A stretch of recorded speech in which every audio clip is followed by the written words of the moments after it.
क्या कभी आपने सोचा है कि हनुमान चालीसा में ऐसा क्या है जो हमें तुरंत सुकून और सुरक्षा का एहसास देता है? आज के दौर में हम एंजाइटी, स्ट्रेस और डिप्रेशन जिसे कहते हैं, क्या आप जानते हैं कि सदियों पहले तुलसीदास जी ने उसका इलाज हनुमान चालीसा की चौपाइयों में पिरो दिया था?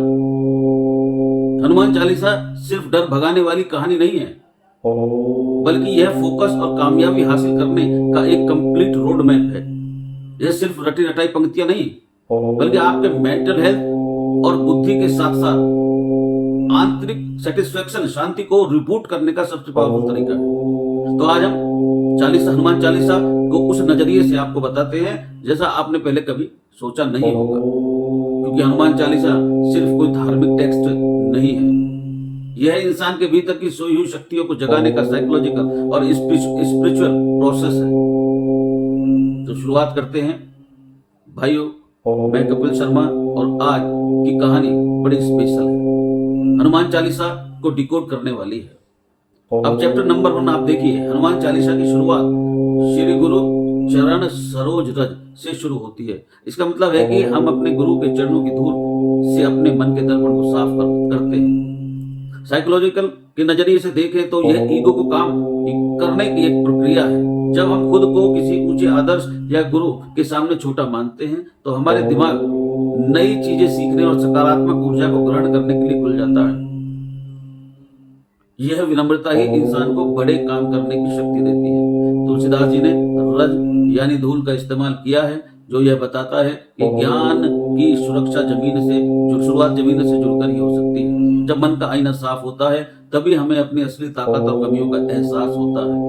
यह शुरुआती दोहा हमें मानसिक रूप से तैयार करता है कि हम जो आगे बढ़ने जा रहे हैं उसे बिना किसी अहंकार घमंड के स्वीकार करें।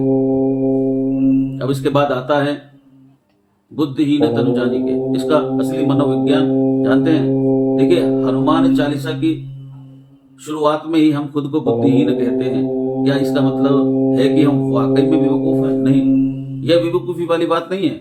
ये एम्पैथी कप वाली फिलॉसफी है, खाली कप वाली फिलॉसफी है। जब तक हम यह नहीं मानेंगे कि हमें नहीं पता, तब तक तो हम कुछ नया सीख ही नहीं सकते। यह खुद को शून्य करने की प्रक्रिया है ताकि ब्रह्मांड की अनंत बुद्धि आपके भीतर समा सके। यह विनम्रता ही हनुमान जी की सबसे बड़ी ताकत थी। वे जानते थे कि जब वे खुद को राम का सेवक यानी छोटा मानते हैं तभी वे पहाड़ उठाने जैसा बड़ा कार्य कर पाते हैं। यह हमें सिखाता है कि सीखने की भूख तभी तक बनी रहती है जब हमारे अपने अहंकार को दरवाजे पर छोड़कर आते हैं। अब सवाल है कि हनुमान जी का स्वरूप कैसा है? हनुमान चालीसा में हनुमान जी के शरीर का वर्णन बहुत ही प्रभावशाली है। कंचन वरण विराज सुबेसा का अर्थ है उनका रंग सोने जैसा चमक रहा है। उन्होंने सुंदर कपड़े पहने हैं। यहाँ कानन कुंडल कुंचित केसा जैसे शब्दों का इस्तेमाल उनकी सुंदरता और ताकत के तालमेल को दिखाने के लिए किया गया है। यह सिखाता है कि सिर्फ शारीरिक बल काफी नहीं है, बल्कि व्यक्तित्व में गरिमा और तेज भी होना आवश्यक है। अक्सर लोग सोचते हैं कि हनुमान जी सिर्फ एक योद्धा थे, लेकिन हनुमान चालीसा उन्हें विद्यावान गुणी अति चातुर कहती है। इसका मतलब है कि उनके पास न केवल ताकत थी बल्कि वे बहुत बुद्धिमान और चतुर भी थे। यह बैलेंस आज के समय में बहुत आवश्यक है, जहां सिर्फ हार्ड वर्क नहीं बल्कि स्मार्ट वर्क की भी आवश्यकता होती है। हनुमान जी का स्वरूप शक्ति और बुद्धि के परफेक्ट कॉम्बिनेशन का प्रतीक है। अब सवाल कि क्या हनुमान चालीसा में जो हिस्सा है भूत पिशाच निकट नहीं आवे, इससे डर खत्म होता है? देखिए, भूत पिशाच निकट नहीं आवे, महावीर जब नाम सुनावे। हनुमान चालीसा की यह वो पंक्ति है जो सबसे ज्यादा मशहूर है। वैज्ञानिक दृष्टिकोण से देखें तो भूत पिशाच असल में हमारे मन के डर, पुरानी बुरी यादें और एंजाइटी है। जब हम पूरे विश्वास के साथ इन पंक्तियों को दोहराते हैं तो हमारा सबकॉन्शियस माइंड निडर महसूस करने लगता है। यह एक तरह की साउंड थेरेपी की तरह काम करता है, जो दिमाग में फाइट या फिर फ्लाइट मोड को शांत करता है। डर तभी पैदा होता है जब हम खुद को अकेला और कमजोर महसूस करते हैं। महावीर जब नाम सुनावे कहते ही व्यक्ति को महसूस होता है कि उसके पीछे एक बहुत बड़ी शक्ति खड़ी है। यह विश्वास ही है जो मुश्किल वक्त में इंसान को टूटने नहीं देता। हनुमान चालीसा पढ़ने से जो वाइब्रेशन पैदा होती है वह शरीर में कोर्टिसोल लेवल को कम करके शांति का अनुभव करवाती हैं। अब सवाल की अष्ट सिद्धि नौ निधि के दाता, इसका मतलब क्या है? तो देखिए, अष्ट सिद्धि नौ निधि के दाता असवर दीन जानकी माता, यह लाइन हनुमान जी की असीमित क्षमताओं को दिखाती है। 8 सिद्धियों का मतलब ऐसी पासवर्ड जो इंसान को फिजिकल और मेंटल लेवल पर सुपर नेचुरल बना दे, जैसे अणिमा से छोटा होना या महिमा से बड़ा होना। अगर इसे मॉडर्न मेटाफर में समझें तो यह अडेप्टबिलिटी है, यानी सिचुएशन के हिसाब से खुद को ढाल लेना। आज करियर और लाइफ में वही व्यक्ति सफल है जो हनुमान जी की तरह लचीला है। भाइयों, हनुमान चालीसा एक एक शब्द हीरा है, जिसका शब्दों में वर्णन नहीं किया जा सकता। हम हनुमान चालीसा का क्या वर्णन कर सकते हैं अपने छोटे दिमाग से? फिर भी मैं प्रयास कर रहा हूं, कोई गलती हो तो क्षमा भी करना। कभी बहुत छोटे बनकर विनम्रता से काम निकालना पड़ता है, तो कभी बहुत तेज बड़ा बनकर लीडरशिप की जिम्मेदारी लेनी पड़ती है। 9 निधियां धन और वैभव का प्रतीक है, जो यह बताती है कि हनुमान जी की भक्ति सिर्फ मानसिक शांति नहीं, बल्कि लाइफ में प्रॉस्पेरिटी लाने का भी रास्ता है। अब सवाल की राम काज कर बेको आतुर, इसकी क्या भूमिका है? तो देखिए, हनुमान जी को राम काज कर बेको आतुर कहा गया, यानी अपने स्वामी के काम को करने के लिए हमेशा उत्साहित रहने वाले हैं। यह हमें सर्विस ओरिएंटेड मानसिकता को सिखाते हैं। आज के कॉर्पोरेट वर्ल्ड में इसे ओनरशिप कहा जाता है। हनुमान जी ने कभी यह नहीं पूछा कि काम में मैं ही करूंगा। वे हर मुश्किल काम को एक अवसर की तरह देखते थे। जब वे लंका गए तो न सिर्फ सीता माता को खोजा, बल्कि रावण की ताकत का भी अंदाजा लगाया। यह उनके स्ट्रेटेजिक प्लानिंग का हिस्सा था। हनुमान चालीसा में याद दिलाती है कि जब लक्ष्य बड़ा हो तो उत्साह और एकाग्रता कभी भी कम नहीं होनी चाहिए। अगर आप किसी काम में अपना 100% देते हैं तो फिर सफलता मिलना तय है, और यह दिखाई भी पड़ता है हनुमान जी में। अब बात उस चौपाई की जिसमें कहा गया, तुम उपकार सुग्रीव ही कीना, राम मिलाए राजपत दीना। देखिए, हनुमान चालीसा में जब कहा जाता है कि तुम उपकार सुग्रीव ही कीना और तुमरो मंत्र विभीषण माना, इन उल्लेखों के जरिए उस राजनीतिक समझ को दिखाया जा रहा है। यहाँ हनुमान जी एक बेहतरीन डिप्लोमेट और नेटवर्कर बनकर उभरते हैं। सुग्रीव को भगवान राम से मिलाकर उनका राज्य वापस दिला दिया। विभीषण को सही सलाह दी, जिससे वह लंका के राजा बने। यह सिखाता है कि जीवन में सही मेंटरशिप और सही लोगों के साथ जुड़ना कितना आवश्यक है। हनुमान जी ने अपनी शक्ति का इस्तेमाल सिर्फ लड़ने के लिए नहीं, अपितु दूसरों का भाग्य बदलने के लिए किया। आज के लीडर्स के लिए सबसे बड़ा सबक है कैसे अपनी बुद्धिमानी से दूसरों का भला करते हुए बड़े लक्ष्य को हासिल कर ले। और यही दिखता है जो वो कहते हैं, सूक्ष्म रूप धरि सिंह दिखावा, विकट रूप धरि लंक जरावा। अब इसकी स्ट्रेटेजी समझना भी आवश्यक है। सूक्ष्म रूप धरि सिंह दिखावा, विकट रूप धरि लंक जरावा। यहाँ हनुमान जी की 2 अलग अलग मानसिक अवस्थाओं का वर्णन है। सीता माता के समक्ष वो बहुत छोटे विनम्र हैं, क्योंकि भरोसा जीतना था, लेकिन लंका जलाने के लिए वो विकट रूप धारण किया उन्होंने, क्योंकि वहां खौफ पैदा करना था। यह हमें इमोशनल इंटेलिजेंस को सिखाता है। जीवन में हर जगह एक जैसा व्यवहार काम नहीं आता। कहीं आपको बहुत विनम्र होना पड़ता है, कहीं आपको अपनी पूरी ताकत और आत्मविश्वास को दिखाना पड़ता है। हनुमान जी जानते थे कि कहां सॉफ्ट पावर का इस्तेमाल करना है और कहां हार्ड पावर का। यह बैलेंस ही एक इंसान को हर फील्ड में कामयाब बनाता है। विकट रूप धरि लंक जरावा, यहाँ विकट शब्द का जो इस्तेमाल हुआ, हनुमान जी ने दरअसल लंका में केवल अपनी शक्ति का प्रदर्शन नहीं किया था, बल्कि साइकोलॉजिकल वॉरफेयर का भी इस्तेमाल किया था। रावण के अहंकार के प्रतीक उसकी स्वर्ण नगरी को जलाकर संदेश दिया कि अधर्म की नींव चाहे जितनी चमकीली हो, वो सुरक्षित नहीं है। यह सिखाता है कि जब दुश्मन बहुत शक्तिशाली और अहंकारी हो तो सीधा प्रहार करने के बजाय उसकी जड़ों और उसके आत्मविश्वास पर चोट करनी चाहिए। हनुमान जी का लंका दहन एक सर्जिकल स्ट्राइक की तरह था, जिसने युद्ध शुरू होने से पहले ही रावण की सेना का मनोबल तोड़ दिया।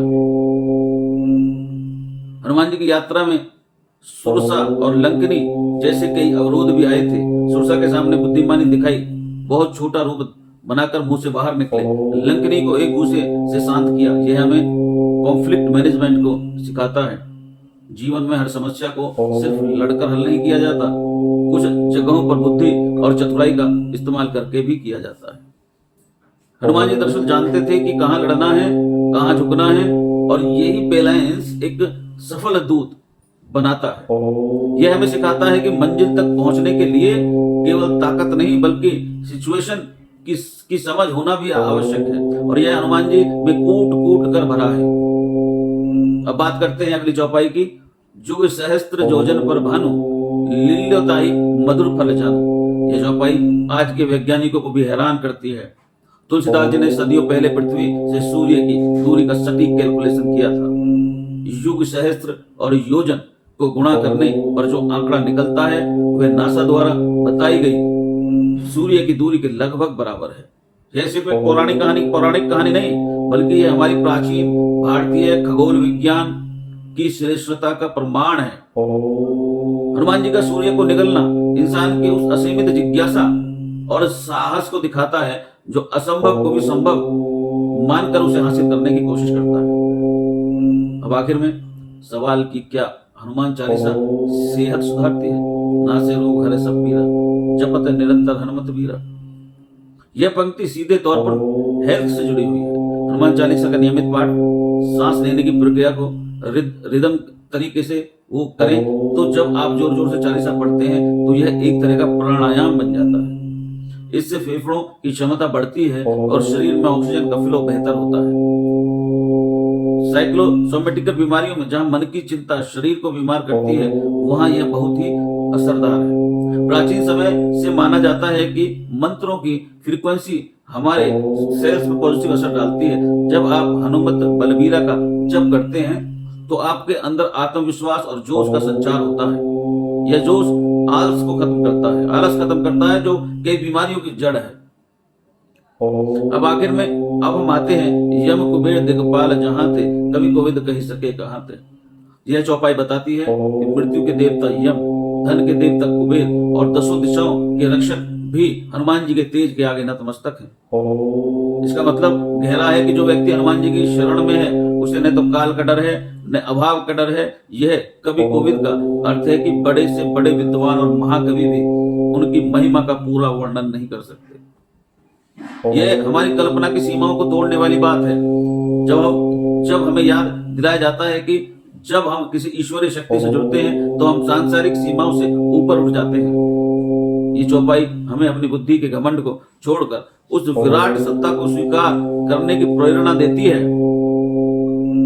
और अंत में पवन तनय संकट हरण मंगल मूर्ति रूप। यहाँ पर हनुमान जी को पवन तनय कहा गया है, जिसका अर्थ है वायु के पुत्र।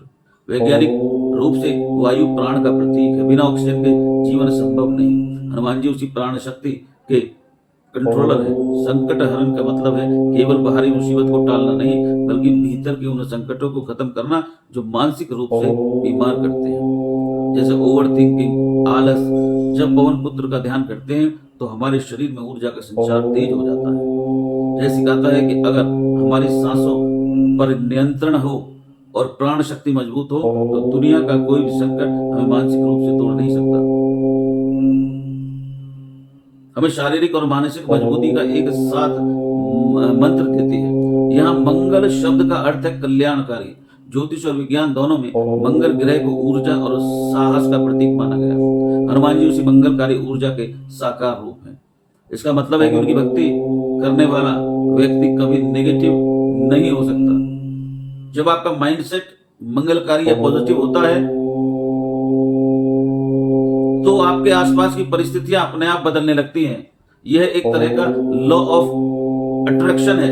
हनुमान जी हमें सिखाते हैं कि साहस का इस्तेमाल शुभ कार्यों और दूसरों की भलाई के लिए कीजिए। जब आप दूसरों का मंगल चाहेंगे तो आपका जीवन भी अपने आप खुशहाल हो जाएगा।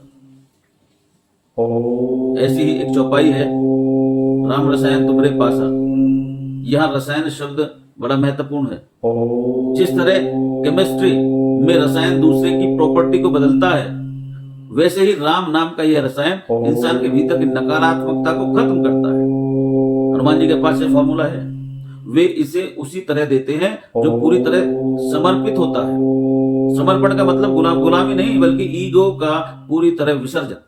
जब आप खुद को एक बड़े उद्देश्य के लिए समर्पित करते हैं तो खुद रसायन बन जाते हैं। तुलसीदास जी ने अंत में खुद को हरिचेरा यानी सेवक कहा है। यह बताता है कि ज्ञान और शक्ति के शिखर पर पहुंचने के बाद भी इंसान को अपनी विनम्रता और सेवा कभी नहीं भूलनी चाहिए। भाइयों, आपने हनुमान चालीसा के अंत में पढ़ा होगा, जो 100 बार पाठ कर कोई छूटा ही बंदी महासुख हुई। यहाँ 100 बार यानी 100 बार पाठ करने का एक गहरा मनोवैज्ञानिक कारण है। साइकोलॉजी में हम इसे पैटर्न फॉर्मेशन कहते हैं। जब किसी पॉजिटिव मंत्र या विचार को लगातार 100 बार दोहराते हैं तो वह हमारे सबकॉन्शियस माइंड की प्रोग्रामिंग को पूरी तरह बदलता है। यह 100 बार का दोहराव हमारे पुराने डर, हीन भावना और मेंटल ब्लॉक्स को तोड़ देता है।